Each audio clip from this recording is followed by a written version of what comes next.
അസ്സലാമു അലൈക്കും വറഹ്മത്തുള്ളാഹി. നാളെ നടക്കുന്ന +2 ഫിഖിന്റെ ചോദ്യപേപ്പറും അതിന്റെ ഉത്തരങ്ങളും മോഡൽ ചോദ്യപേപ്പറാണ് ഇവിടെ കാണിക്കുന്നത്. ഒന്ന് യോജിച്ചത് എഴുതുക. ശുരിയ ഹദ്സിന ഡാഷ് ഹിഫ്ദൽ ലിൻ നസബി, അതാണ് ഉത്തരം. 2 അൽ കഫാറത്തു വാജിബത്തിൻ ഡാഷ് അലാ കുല്ലി ഖാത്തിൽ. 3 അൽ ഖത്ലു ദുൽമൻ ഡാഷ്, ഉത്തരം അക്ബറുൽ കബായിരി ബാദൽ കുഫ്രി. 4 അസ്സിന ഡാഷ്, ഉത്തരം ഹുവ അക്ബറുൽ കബായിരി ബാദൽ ഖത്ലി. 5 യസ്ബുതു സിന ഡാഷ്, ഉത്തരം ബിൽ ഇഖ്റാറി ബി ഇഖ്റാറി വബി ബയ്യിനത്തിൻ. 6 ദിയത്തു ലിസാനിൻ ഡാഷ്, ദിയത്തൻ കാമിലത്ത്. 7 ശുരിത ഫിൽ ഖത്ലി ഡാഷ്, ഉത്തരം കൗനു അംദൻ വദൽമൻ. 2 ബയ്യിൻ യോജിപ്പിക്കുക. ദിയത്തു ഇസ്ബ, അത് 10 ഒട്ടകമാണ്. ദിയത്തു സിന്നിൻ 5 ഒട്ടകം.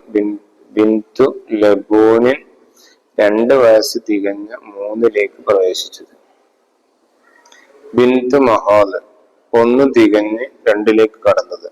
ഹിക്കത്ത് 3 വയസ്സ്. ദിയത്തു ദഹാബിൻ വാഹിദ് മിനൽ മആനി 100 ഒട്ടകം. ദിയത്തുൻ കാമിലത്തിൻ. ഇത് ഒരിക്കലും നിങ്ങൾ പരീക്ഷ എഴുതുമ്പോൾ മലയാളത്തിൽ എഴുതരുത്. അറബി മലയാളത്തിലാണ് എഴുതേണ്ടത്.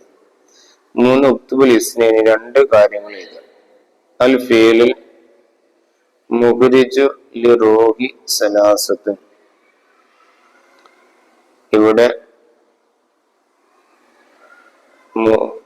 2 കാര്യങ്ങൾ എഴുതി കൊടുക്കുക.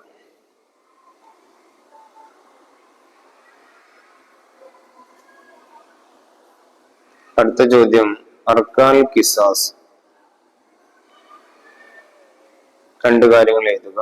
4 അജ്ബ്, ഉത്തരം എഴുതുക. മാതാ ഇസ്തറത്തുൽ കിസാസ് ഫിൽ ഖതീൽ. 2 ഷിബുൽ അംദ് മാഹുവ. 3 അൽ ജിനായത്തു മാഹിയ. 4 കഫാറത്തുൽ ഖത്ലി മാഹിയ. 5 യുജ്ലദു സാനി മിയത ജൽദത്തിൻ മത ഹാദ. 6 ദിയത്തുൽ ഖതൈ തകൂനു മുസല്ലസതൻ മത. 5 പൂരിപ്പിക്കാനുള്ളതാണ്.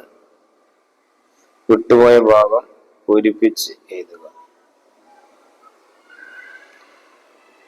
ഇത്രയും ചോദ്യങ്ങളാണ് ചോദിച്ചിരിക്കുന്നത്. നന്നായിട്ട് പഠിക്കുക. പിന്നെ അല്ലാഹു സുബ്ഹാനഹു വ തആല എല്ലാവർക്കും ഉന്നതമായ വിജയം നൽകട്ടെ എന്ന് പ്രാർത്ഥിക്കുന്നു. അസ്സലാമു അലൈക്കും വറഹ്മത്തുള്ളാഹി.